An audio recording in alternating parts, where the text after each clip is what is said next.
What's going on, Cody? Yo, this is Feify, and we're back with some more Hajimari no Kiseki nudes bid. This is going to be a straight continuation from my last video. On my last video, I went over the game settings, how many characters that were going to be in the game, who's going to be basically the new key player. So I do highly recommend that you go see the first video before moving to this one. I got some new pictures to go over with you guys, and I also got a Q&A question that I want to go over with you guys. It's only just going to be one because there's a lot to discuss with the one I'm going to breaking down here for you guys. So for talking about the new pictures, so let's go over the new pictures that I did not go over. This pictures sort of came out yesterday, or I should say leaked yesterday. So basically the new pictures are coming from the shareholders meeting. Basically the people that were attending the meeting, they got this sort of pamphlet or folder that they have, like, you know, some kind of pictures and stuff about the game. There's some new pictures on here, so you guys can see here. You guys can see the new key players of the game. You know, the boy named Swin and the girl named Nadia, which I'm gonna tell you guys a little bit of the description. As you guys can see here, the boy has like two swords, so he's holding like two kind of. He's like a twin user, like feet. Think about like feet. They use like two weapons. It says here, Swin excels at close combat, winning a long sword and short sword that can be combined into a great sword. If you guys saw the last picture from yesterday, that kind of great sword looks like a scythe to me. If you guys see like the angle that it is, it looks like a scythe. I'm gonna show you guys the picture right here. It looks like a scythe to me, and it really doesn't look like a great sword to me. But anyway, these are the new pictures. Let's talk about now about the girl. You guys know the girl has a teddy bear also that she uses like for oral, just like a art user.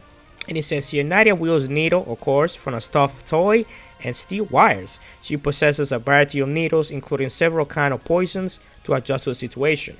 She supports Swin close combat by analyzing the enemies and casting arts. So basically, like I said, they're gonna be key player of the game. I'm pretty sure. I think we're gonna be able to use them. You know, they're gonna be playable in the game. I do not know whose side of the story these two characters are going to be. You know, if they're going to be the good guys, the bad guys, or they're going to be like a third-party organization.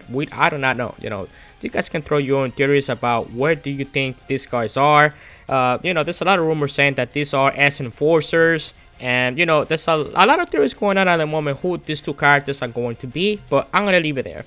There's another picture that I want to go over here that if you guys look at the bottom, let me drop the other pictures. There's two pictures here that I have for you guys here. If you guys zoom in here to the next picture, it looks like there's some sort of minigame being played or minigame that's going to be playable. I have no idea if this kind of minigame is going to be playable like in the new Kiseki game, Hajimari no Kiseki. I had no idea. This is something that there's almost next to no knowledge of, but you guys can see here. You guys can see like the HP bar, energy bar.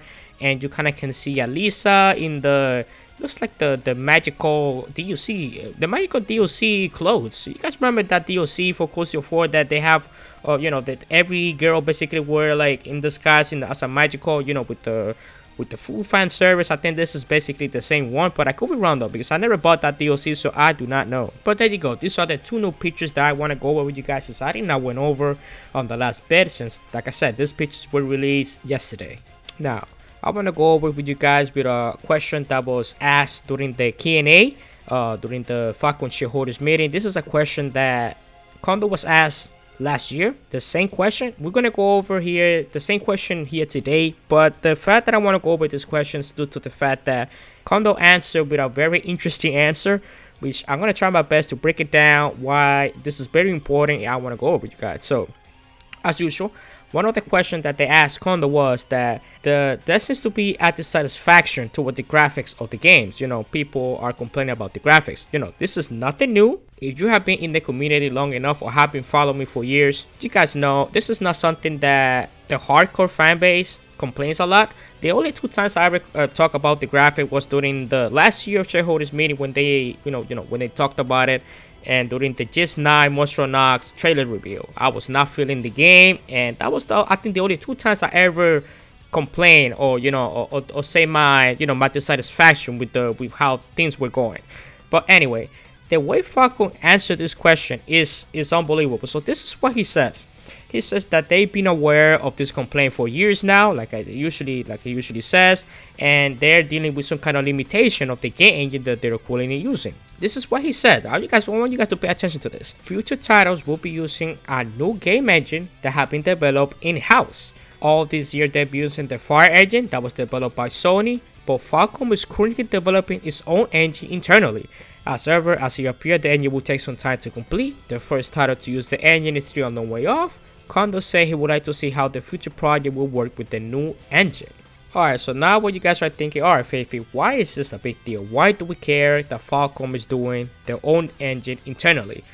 Guys, making a game engine takes a lot of years, man. You know, this is not something that you can do like in 3 months or 6 months.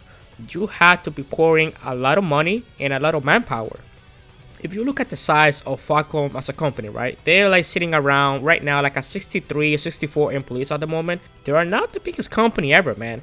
So for them to take a huge risk as this to go and develop their own engine is a very risky move. I think this is probably the riskiest move I see Falcom ever been done. They could have gone with the alternative and used the Unreal engine. You know, start learning the Unreal engine. There's a lot of developers that knows that game engine and knows, you know, to develop for it. I'm very surprised that Falcom decided to create that new engine for them to sort of mitigate this issue with the graphics. You know, I always was thinking that the graphic problem of Kiseki having good graphic was the fact that they don't want to port. Not only they have to like release a game every year. You know, Falcom is one of those companies. Like I said this already. Falcom is the Call of Duty of JRPGs. You know, they release a new game every year, and they have to keep up releasing games every year because of the shareholders. You know, they had to respond to the shareholders. They had to appease the people, you know, pouring money to this company. It's unfortunate how the business world works. But Falcom, for them to take a huge risk as this and develop their own engine with the size of their company, you know, one of the questions you guys are probably asking is, why can't just Falcom hire a third company to make their game engine for them? And guys, the point of making your own game engine internally is because you're gonna know the inside out of the engine. You know, you're gonna know everything about the engine because you built it yourself. It's like when you build a puzzle, right? If you build a puzzle by yourself, you're gonna know where every piece goes. Let's say if the puzzle breaks, you're gonna know how to build it quickly because you build it. You know how it is. It's like building a PC and so forth. Falcom being a small company, and for them to encounter game limitation and for them to do a whole game engine in-house, it's just, man, I'm gonna keep it real with you guys. I think this is going to be one of the biggest mistakes that Falcom could probably ever do as a company. They most likely do not want to go with another studio game engine like Unreal Engine, Unity, because you have to pay a fee for that. I'm pretty sure you have to pay a huge fee first when you acquire it. And every time you do a sale of a particular game with that engine, you have to pay like 10% or 5% of that profit to them as well. So like I said, they probably do not want to go that route. They want to make their own game engine and keep all that profit for themselves. But like I said, guys, Falcom being a small company, and then for them to tackle something big as this, I don't know how it's going to play off. I actually had no idea. This could either work for them or it could just be a terrible mistake and fail basically making that engine. So we will see, man, in the future. For those that know about game engines or want to leave your thoughts on it, leave it on the comment section, since I do know a little bit about game engines, but it's just gonna take a while, man, for this to see the light and see how this new engine is gonna be looking in terms of, you know, optimization, the game looking good. I don't know, man. I don't know. It seems like so risky to me. Falcom is not EA or Activision with billions of dollars in the banks and with hundreds of employees at disposal for them to work on this engine. So like I said, guys, this is going to be probably the riskiest move they're probably ever going to be doing in terms of business wise. So we will see, guys, from 5 to 6 years to see it will pay off.